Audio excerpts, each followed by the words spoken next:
Hello বন্ধুরা, আসসালামু আলাইকুম। আজকে নতুন আরেকটি ভিডিও নিয়ে আসলাম আপনাদের সামনে। ভিডিওটি হলো নিকলি হাওরের ভিডিও। নিকলি হাওর পাড়ি দেওয়ার জন্য আমরা একটি ট্রলার ভাড়া করলাম। ট্রলারের ভাড়াটি হলো 3,000 টাকা দিয়ে ভাড়া করলাম, কিন্তু ওরা দাম চেয়েছিল 5,000 টাকা। দামাদামি করে আমরা 3,000 টাকার মধ্যে ভাড়া নিলাম ট্রলারটি। আমাদের ট্রলারটি বেশ বড় ট্রলার। এই ট্রলারে করে আমরা নিকলি হাওর পাড়ি দিতেছি। আপনারাও আমাদের সাথে থাকুন, উপভোগ করুন এই নিকলি হাওর। হাওরটি পাড়ি দেওয়ার সময় একটি জায়গা আছে গোসল করার মতো জায়গা, গাছের নিচে গোসল করা যায় এরকম একটি জায়গা। সেখানে আসলো আমাদের ট্রলারটি। আমরাও আনন্দে মাতাহারা হয়ে গোসল করতে নামলাম এখানে। আমাদের সদস্যদের কথা, আমরা আনন্দ করতে এসেছি, আনন্দ তো করবই, তাই এখানেও সবাই আমরা গোসল করতে নামলাম। আমরা এখানে গোসল টোসল ছেড়ে আমরা যাব হলো কামালপুর। সেখানে কামালপুর যে আমরা খাওয়া দাওয়া করব। খাওয়া দাওয়া করে ওইখান থেকে আমরা রওনা দিব। কামালপুর থেকে চান্দের গাড়ি ভাড়া নিয়ে আমরা অষ্টগ্রামের দিকে উদ্দেশ্যে রওনা দিব। মিঠামইন পার হয়ে অষ্টগ্রাম যাব। অষ্টগ্রামে আমোদ ফুর্তি ওইখানে করে তারপরে আমরা রিটার্ন ব্যাক করব আবার এই কামালপুরের উদ্দেশ্যে। কামালপুর থেকে আবার ট্রলারে করে নিকলি হাওর পাড়ি দিয়ে চলে আসব নিকলি হাওরের এপারে। এপার থেকে তারপরে আমরা আবার চলে আসব ঢাকার উদ্দেশ্যে আমাদের মাইক্রোবাস করে। আমার এই ব্লগটি আপনারা দেখতে থাকুন এবং আপনারাও আমাদের সাথে উপভোগ করুন এই নিকলি হাওর। আমাদের এই আনন্দ যদি আপনাদের কাছে একটু ভালো লেগে থাকে তাহলে আমার এই ব্লগটিকে লাইক, কমেন্ট, শেয়ার করুন। যারা সাবস্ক্রাইব করেন নাই, সাবস্ক্রাইব করুন। আপনারা যদি কখনো যান আর এখানে গোসল করেন তাহলে সাবধানে গোসল করবেন। তার কারণ ডাইনে বামে আগে পিছে পানির গভীরতা অনেক বেশি। শুধু অল্প একটু জায়গায় আছে পানি কম, ওইখানেই শুধু গোসল করা যায়।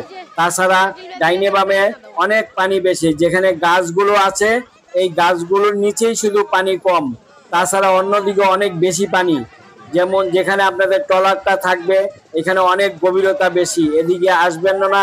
তো যেই জায়গাটুকু আছে ঠিক সেই জায়গাটুকুর ভিতরেই আপনারা আনন্দ করবেন, গোসল করবেন, অন্যদিকে আসার চেষ্টা করবেন না, কারণ অনেক গভীর পানি এখানে।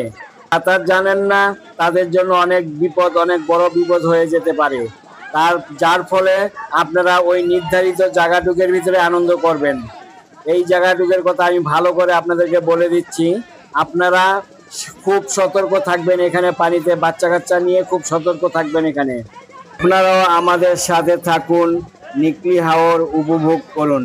আর আমার এই রংপুর ঢাকা ব্লগটিকে সাবস্ক্রাইব করুন এবং আমার সাথে আপনারা থাকুন। ভিডিওটি সম্পূর্ণ দেখুন আর টেনশন মুক্ত হন, কারণ পানি দেখলে মন শান্তি হয়, টেনশন মুক্ত হয়।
আচ্ছা, এই বিশাল হাওর নিকলি হাওরটি পাড়ি দেওয়ার সময় হাতের ডাইন পাশে একটি ক্যান্টনমেন্ট পড়বে।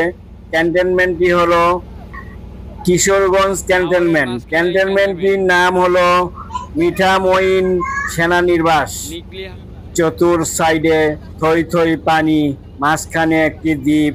সেই দ্বীপটিতে এই ক্যান্টনমেন্টটি তৈরি করা হয়েছে। এই সেনা নিবাসটি দেখতে কতই না সুন্দর লাগতেছে বাইরে থেকে, ভিতরে গেলে কিরকম লাগতে পারে আপনারা নিজেরাই অনুভব করুন। আমরা কামালপুর চলে এসেছি। এই কামালপুরের ভিডিওটি আমি আগে দিয়েছিলাম আপনাদেরকে, আপনারা হয়তো কামালপুরের ভিডিওটি দেখেছেন।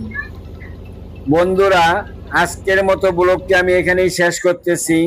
শেষ করার আগে বলতেছি, আমার ভিডিওটি আপনারা দেখুন, ভালো থাকুন, আল্লাহ হাফেজ।